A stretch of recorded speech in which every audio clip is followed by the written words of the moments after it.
చాలా మంది ఊర్లకెళ్ళి హైదరాబాద్ బతుకొస్తుంటారు. చదువులు అయిపోయి జాబులు చేసుకుంటా ఈడనే పెళ్లి చేసుకొని సెటిల్ అవుతారు. పిల్లలు పుడితే ఇక వాళ్ళు పట్నపోలే.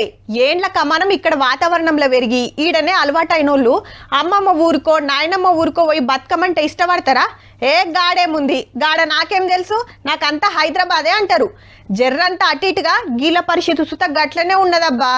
21 ఏళ్ళు నిండితే మేజర్ల వైనమని మురిసిపోతారు పడిసోళ్ళు. కానీ అమెరికాలో బతకబోయిన వాళ్ళ పిల్లలు మస్తు బాధపడుతున్నారట. ఎందుకంటే తటాబుట్ట చదివి ఎల్లగొట్టే పనులు ఉన్నారు ట్రంప్ సారు. దసంటోళ్ళు 1000 మంది ఉన్నారు. జాబుల కోసమో దందాల కోసమో ఇండియాకి వెళ్ళి పోయినోళ్ళు వెనకెమ్మటి పిల్లల్ని తీసుకుపోవాలంటే వాళ్ళకి H1B వీసాలు ఇచ్చేది అమెరికా సర్కారు. కానీ 21 ఏళ్ల వరకే ఈ వీసా మీద తల్లిదండ్రుల దగ్గర బతకొచ్చు. దాటిందంటే 2 ఏళ్ల లోపు స్టూడెంట్ వీసా అన్న ఉండాలి, లేదంటే జాబ్ వీసా అన్న రావాలి.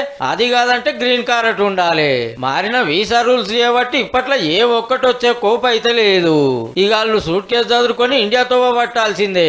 కాకుంటే చిన్నప్పటికెళ్ళాడ బతికిన వాళ్ళకి అదే పుట్టిన దేశం లెక్క. ఇప్పుడు ఇండియాకి వస్తే పరాయి దేశం లెక్కనే అనిపిస్తది. తిప్పలవాడి స్టూడెంట్ వీసా తెచ్చుకున్నా బయట దేశం కిందికి వస్తారు కాబట్టి అమెరికా సర్కార్కి వెళ్ళి స్కాలర్షిప్ రాదు. అప్పుడు ఖర్చులకు అమ్మ నాయనల్ని అడగాలి. పెరిగిన ఖర్చులతో వాళ్ళకు సుత కష్టమే. మున్పు లెక్క బంకుల సూపర్ మార్కెట్ల పనిచేసే ఛాన్స్ లేదా? అమెరికాలు ఉండలేక ఇండియాకు రాలేక ఏ కెనడాకో యూరోపో పోదాం అనుకుంటుర్రట. అక్కడైతే ఇంత స్ట్రిక్ట్ రూల్స్ లేవు, ఎట్లనో గట్ల బతకొచ్చని. ఏమంటా అంటే ట్రంప్ సార్ కుర్చీలో కూర్చుండో గాని బతకబోయిన వాళ్ళకి కష్టకాలమే వచ్చింది పో.